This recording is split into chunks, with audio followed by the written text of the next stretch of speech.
Chers amis, au début de la paracha, il est écrit Ve'asu li migdash.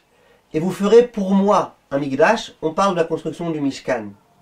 Chachamim dans le Midrash, dans le Yalkut Shimoni, dans le Midrash Rabbah, ils disent quand on nous dit le terme li, ça veut dire quoi li? L'ahad ou l'orolme olamim. Vous ferez pour moi un Mishkan. Quand il est écrit pour moi, ça veut dire pour toujours.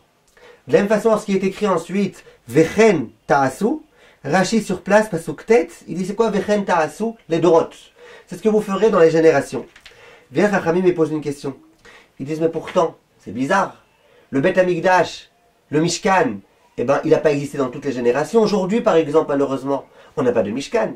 Donc comment Chachamim, ils ont pu dire, écoute, ce Mishkan-là, ce sera pour toutes les générations. Les Dorot, pour toujours. La Hadololme Olamim. Mais c'est pas vrai, il y a des périodes dans lesquelles on n'a pas de Mishkan. Bien sûr que bientôt on l'aura, Bezrat Hashem à nouveau, mais pour l'instant on n'a pas. Viennent le Al-Shich HaKadosh et beaucoup d'autres commentateurs, et le Shach et beaucoup d'autres commentateurs.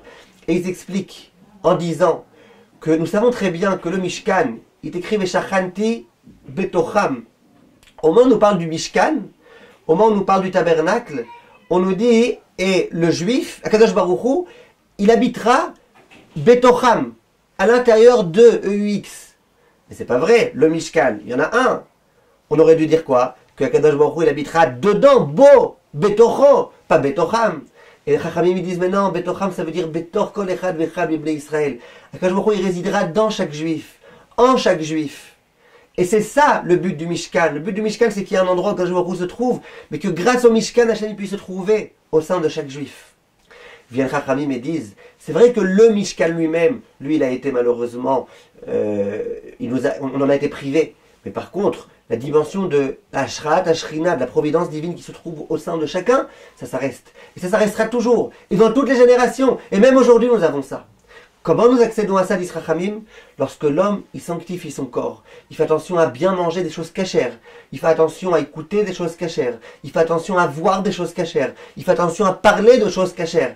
Et bien là, l'homme, il est apte à ce que la providence divine, elle se trouve en lui.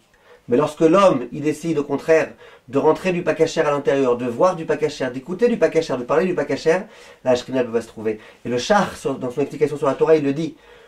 Le secret pour que la Shekhinah puisse se trouver dans chaque juif, c'est justement la Kedusha, que l'homme fasse attention à sa sainteté. Kol tov, mes chers amis.